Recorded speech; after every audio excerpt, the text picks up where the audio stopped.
There are a number of developments in Ukraine today. First, in the information war, Russia's defense ministry has announced it's carrying out tactical nuclear weapons drills as part of military exercises. The Kremlin describing the move as a response to Western threats over Ukraine. We've also heard from Moscow that, according to AFP news agency, that it could launch strikes at, quote, British military targets inside Ukraine and elsewhere if Kyiv's forces use British-supplied missiles, coming off the back of comments by Lord Cameron, the Foreign Secretary in the UK, who said that Kyiv absolutely had the right to strike back at Russia, including outside of Ukraine territory, in Russian territory. So let's bring in Angela Diffley, our International Affairs Editor. Hello, Angela. Hi. First of all, let's begin with the rhetoric coming from Russia and what perhaps is behind it.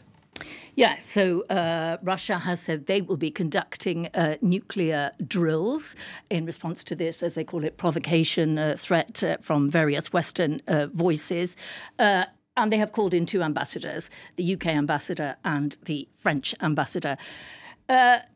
First of all, if we take a look at what Cameron said last week when a batch of equipment was delivered to Ukraine, he didn't specifically say this can be used in Russia, but it was a bit more open-ended than is usual. Usually it is rather left unsaid. And he said Ukraine will use our supplied equipment as it sees fit.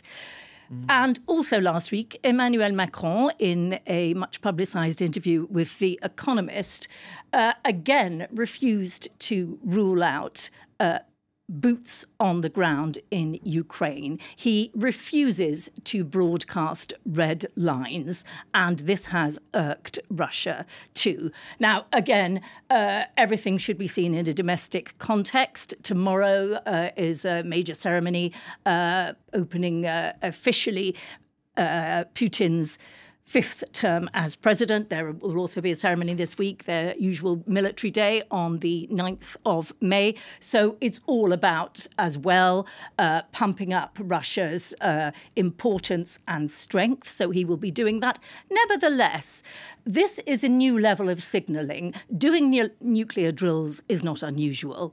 Linking them explicitly to these two developments last week is a new level of signalling, and it is intended to ramp up the temperature.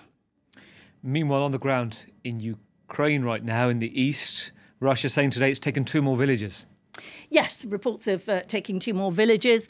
Also, it should be noted, you know, Ukraine, they are waiting for that $60 billion of weaponry to arrive. May's going to be difficult. Then they need to hold the line. Then we're being told a possible offensive in 2025. Their main problems now are draft dodging a little bit. If they can get through May, they need to sort out the issue of unwillingness to join up in Ukraine, and they need to worry about whether Donald Trump might get in and want a quick negotiated end to this war. I think we need to just quickly mention the journey of Emmanuel Macron, which was much a feature behind of Putin's reaction. Emmanuel Macron, who went from saying, let us not humiliate Russia, to being on a mission, really, to broadcast what he sees as the existential threat from Russia to Europe. He's even talking about extending the protection of France's nuclear capabilities to the rest of Europe. He wants to broaden it to